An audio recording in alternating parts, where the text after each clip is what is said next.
England کی رانی نے بھی پھر اس بارے میں ریسرچ کروائی ہے. اس نے پوچھا اپنے بڑے بڑے اسکالرز کو کہ یہ مسلمانوں کو جو پوری دنیا میں مسلمان دین پر چلتے ہیں ان کا مرکز کیا ہے, پاور کہاں سے آتی ہے, چلتا کیسے ہے اسلام. تو انہوں نے بڑی ریسرچ کی. کسی نے کہا کہ مسجدیں بنی ہوئی ہیں, مسجدوں کی وجہ سے ان میں پاور ہے. کسی نے کہا قرآن پڑھتے ہیں, قرآن کی وجہ سے ان میں بڑی طاقت اللہ نے عطا کی ہے. کسی نے کہا بیت اللہ کی طرف منہ کر کے نماز پڑھتے ہیں. ہر بندے نے اپنے اپنے لحاظ سے, لیکن جب فائنل رپورٹ تیار ہوئی تو حیرت انگیز بات نکل کے یہ سامنے آئی کہ مسلمانوں کی پاور سٹیشن مسجدیں نہیں ہیں. قرآن پاک کی صرف تعلیم کے ساتھ مسلمان جو ہے اسلام پر قائم نہیں, صرف بیت اللہ کی طرف منہ کرنے کی وجہ سے مسلمان اسلام پر قائم نہیں. یہ ساری جزوی چیزیں ہیں. اصل پاور مسلمانوں کے پاس محمد الرسول اللہ صلی اللہ علیہ وسلم سے عشق ہے.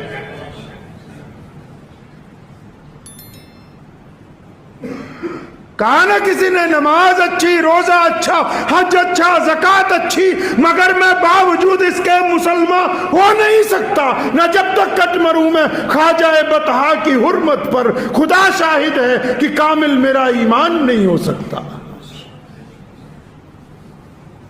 پتہ لگا کہ مسلمانوں کی تو رسول اللہ نے خود کہہ دیا تھا نا. صحابہ سے پوچھا کہ افضل مسلمان کون سے ہوں گے؟ صحابہ نے کہا یا رسول اللہ انبیاء. فرمایا وہ تو اللہ کے رسول بن کے آئے. پھر فرمایا ہم صحابہ. فرمایا تم تو میرے پیچھے نماز پڑھتے ہو. پھر فرمایا کہ کون سے لوگ افضل ہوں گے؟ صحابہ نے فرمایا یا رسول اللہ آپ بتائیں. فرمایا میرے صحابہ وہ لوگ جو ہمارے بعد, پھر ان کے بعد, پھر ان کے بعد دنیا میں آیا کریں گے.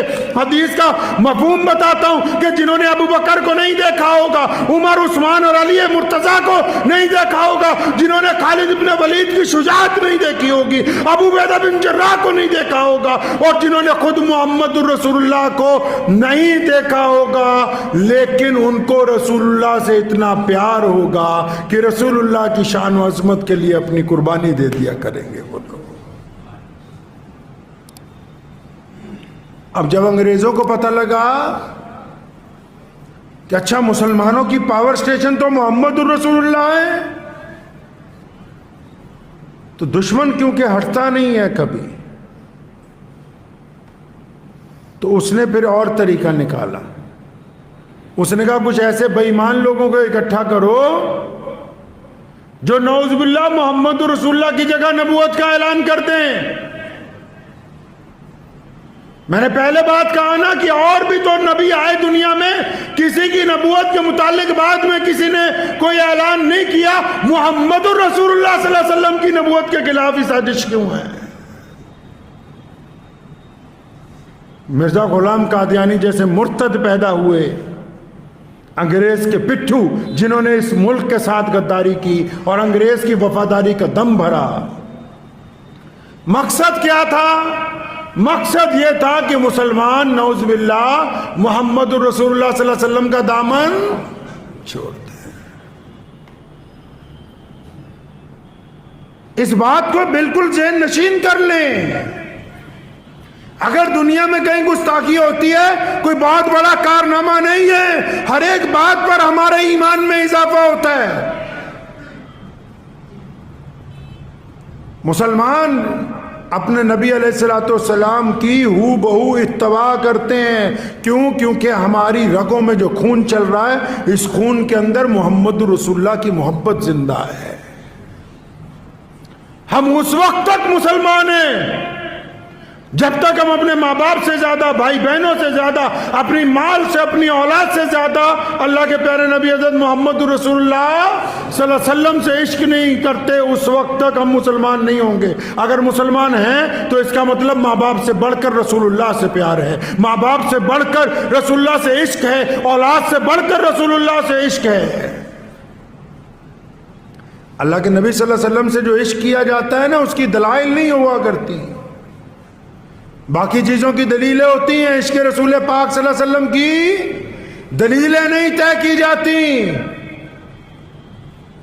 میں دونوں وجوہات ایسی ہیں، رسول اللہ کے خلاف بولا بھی اس لیے جاتا ہے کہ صرف رسول اللہ صلی اللہ علیہ وسلم ایک ایسی ذات ہیں جو پوری کائنات کے لوگوں کو برابری کا درجہ عطا فرماتے ہیں۔ رسول اللہ صلی اللہ علیہ وسلم کی نبوت کے خلاف بھی سازش اس لیے کی جاتی ہے کہ پورے اسلام میں صرف محمد الرسول اللہ ہی ہیں جو دیوبندیوں کے بھی، بریلویوں کے بھی، شیعوں کے بھی، سنیوں کے بھی، انصاریوں کے بھی، پٹھانوں کے بھی، جتنے مرضی تم اسلام کے ٹکڑے کرنے کی بات کر لو، لیکن جب محمد الرسول اللہ صلی اللہ علیہ وسلم کا نام آئے گا یہ 200 کروڑ مسلمانوں کے دل ایک ساتھ دھڑکیں گے، ان کی دھڑکن کو کوئی توڑ نہیں سکتا ہے۔